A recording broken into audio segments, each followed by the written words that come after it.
নেত্রী বেগম খালেদা জিয়া, তিনি অসুস্থ হয়ে এবার কেয়ার হসপিটালে রয়েছেন।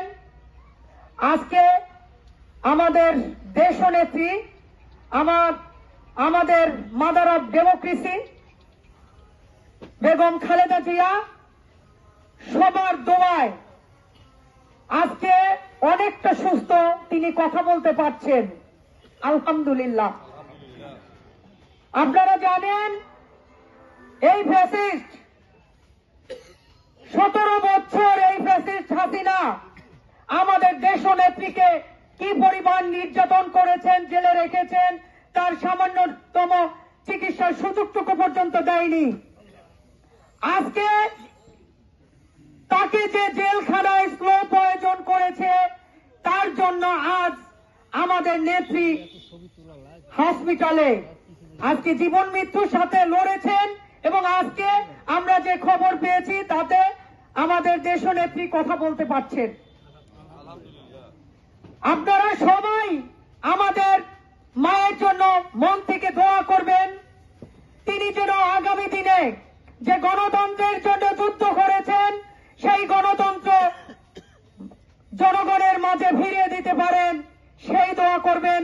এবং আমাদের মাঝে যেন তিনি সুস্থ হয়ে ফিরে আসেন, আগামী দিনের বাংলাদেশের নেতৃত্ব দিতে পারেন।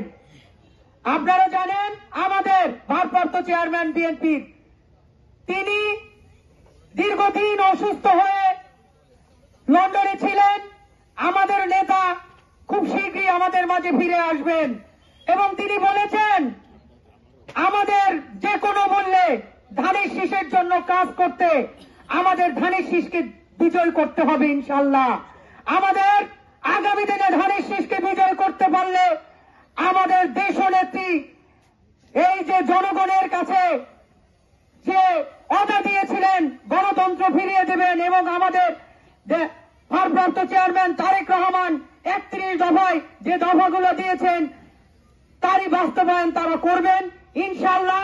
আপনারা সবাই ধানের শীষের জন্য কাজ করবেন। ধানের শীষকে যে কোনো মূল্যে আমাদের বিজয় করতে হবে এবং আগামী দিনে আমাদের পরিশেষে আমাদের মায়ের জন্য দোয়া করবেন, খাস দিলে দোয়া করবেন, আমাদের মা সুস্থ হয়ে আমাদের কাছে ফিরে আসবে। সবাইকে ধন্যবাদ জানিয়ে আমি আমার বক্তব্য শেষ করছি। বাংলাদেশ জিন্দাবাদ, জাতীয়তাবাদী দল জিন্দাবাদ, শহীদ জিয়া অমর হোক, খালেদা জিয়া জিন্দাবাদ, আগামী দিনে রাষ্ট্রনায়ক তারেক রহমান জিন্দাবাদ। আমাদের মা আমাদের কাছে সুস্থ হয়ে ফিরে আসবেন সেই আশাবাদ ব্যক্ত করছি। আল্লাহ হাফেজ।